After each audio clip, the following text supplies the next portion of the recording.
फक्त एका साध्या वस्तूने एखाद्या कुटुंबाचे नशीब बदलू शकते का? अधिक मास संपण्याच्या आदल्या दिवशी एका गरीब शेतकऱ्याने गाईला अर्पण केलेली ती एक वस्तू त्याच्या आयुष्यात असा चमत्कार घडवून गेली की संपूर्ण गाव आश्चर्यचकित झाले. नेमकी कोणती होती ती वस्तू आणि काय घडले त्या रात्री? जाणून घेण्यासाठी ही कथा शेवटपर्यंत नक्की ऐका.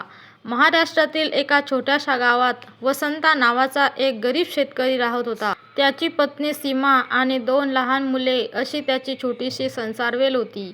वसंता खूप मेहनती होता, पण गेली काही वर्ष त्याच्या आयुष्यात संकटांची मालिका सुरू होती. कधी पाऊस कमी पडायचा, तर कधी अतिवृष्टी व्हायची. शेतातील पिके वारंवार नष्ट होत होती. बँकेचे कर्ज वाढत होते. घरातील आर्थिक परिस्थिती दिवसेंदिवस बिकट होत चालली होती.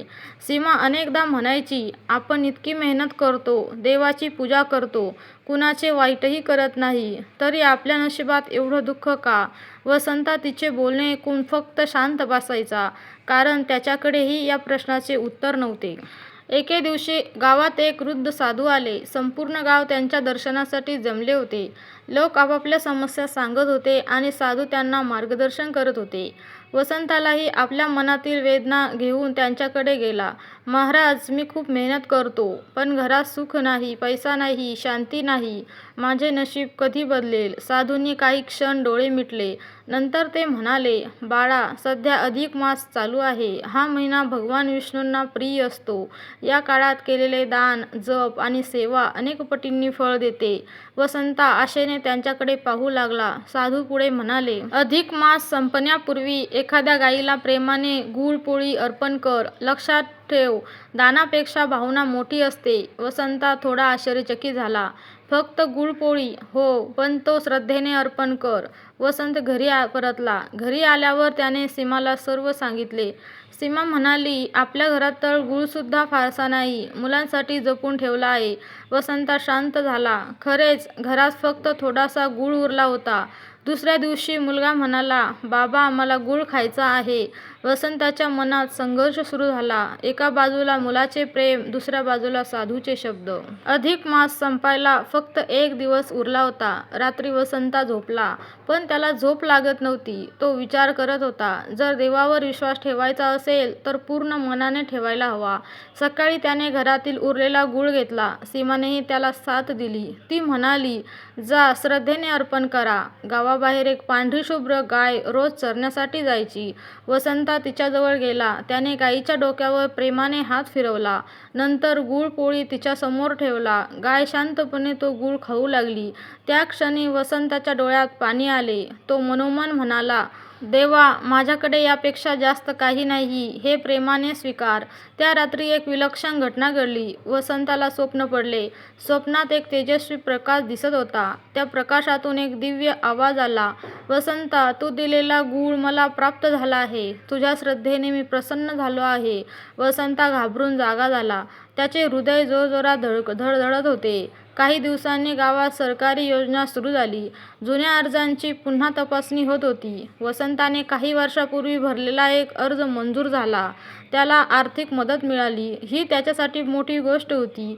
यानंतर आणखी एक आनंदाची बातमी आली. त्याच्या शेतासाठी नवीन सिंचन योजना मंजूर झाली. आता पाण्याची समस्या कमी झाली. त्याच्या शेतातील पिके चांगली येऊ लागली. सीमा आश्चर्याने म्हणाली, हे सर्व अचानक कसे घडत आहे? वसंता हसला. कदाचित देवाची कृपा असेल. काळ पुढे सरकत गेला. 1 वर्षानंतर वसंताचे कर्ज बरेच कमी झाले. त्याच्या मुलांना चांगल्या शाळेत प्रवेश मिळाला. घरात आनंदाचे वातावरण निर्माण झाले. एके दिवशी तो पुन्हा त्या साधूंना भेटला. वसंत त्यांच्या चरणी नतमस्तक झाला. महाराज, तुमच्या सांगण्याप्रमाणे मी गायीला गूळ अर्पण केला. त्यानंतर माझ्या आयुष्यात अनेक चांगल्या गोष्टी घडल्या. साधू स्मित हास्य करत म्हणाले, बाळा, चमत्कार गुळात नव्हता. वसंत आश्चर्याने त्यांच्याकडे पाहू लागला. मग कुठे होता? साधू म्हणाले, तो तुझ्या श्रद्धेत होता. गूळ हे फक्त माध्यम होते. हे ऐकून वसंताला सर्व समजले. त्याने जाणले की देवाला वस्तूची किंमत महत्त्वाची नसते, भावना आणि निस्वार्थ प्रेम महत्त्वाचे असते. मंडळी, त्यानंतर वसंताने एक नियम केला. दर महिन्याला तो गायीला काही ना काही खाऊ घालू लागला. गावातील गरीब लोकांनाही मदत करू लागला. हळूहळू त्याचे जीवन अधिक सुंदर बनत गेले, कारण आता त्याच्याकडे फक्त पैसा नव्हता, तर समाधानही होते. एकदा त्याचा मुलगा विचारू लागला, बाबा, आपले नशीब कसे बदलले? वसंत हसून म्हणाला, जेव्हा आपण स्वतःच्या गरजेपेक्षा दुसऱ्याच्या भुकेचा विचार करतो तेव्हा देव आपली काळजी घ्यायला सुरुवात करतो. गावातील लोकही त्याच्याकडून प्रेरणा घेऊ लागले. अनेकांनी अधिक मासात दानधर्म सुरू केला. काहींनी गायींना चारा दिला, काहींनी गूळ दिला, काहींनी गरिबांना अन्नदान केले. गावात एक वेगळेच सकारात्मक वातावरण निर्माण झाले. वर्षानुवर्षे गेली. वसंताचे कुटुंब सुखी आणि समाधानी झाले. पण तो कधीही त्या दिवसाला विसरला नाही ज्या दिवशी त्याने घरातील शेवटचा गूळ गायीला अर्पण केला होता. कथेचा संदेश: अधिक मासात गायीला गूळ अर्पण करणे ही केवळ धार्मिक परंपरा नाही, तर करुणा, सेवा आणि श्रद्धेचे प्रतीक आहे. खरे सुख आणि समृद्धी फक्त पैशातून मिळत नाही, ती मिळते चांगल्या कर्मातून, निस्वार्थ सेवेतून आणि देवावरील अढळ विश्वासातून. जर तुमच्या मनात श्रद्धा असेल तर छोटीशी कृतीही मोठे परिवर्तन घडवू शकते. मित्रांनो, तुम्ही अधिक मासात गायीची सेवा केली आहे का? तुमचे अनुभव कमेंटमध्ये नक्की लिहा. कथा आवडली असेल तर व्हिडिओला लाईक करा, चॅनलला सबस्क्राईब करा आणि अशाच प्रेरणादायी कथा ऐकण्यासाठी बेल आयकॉन दाबा. धन्यवाद.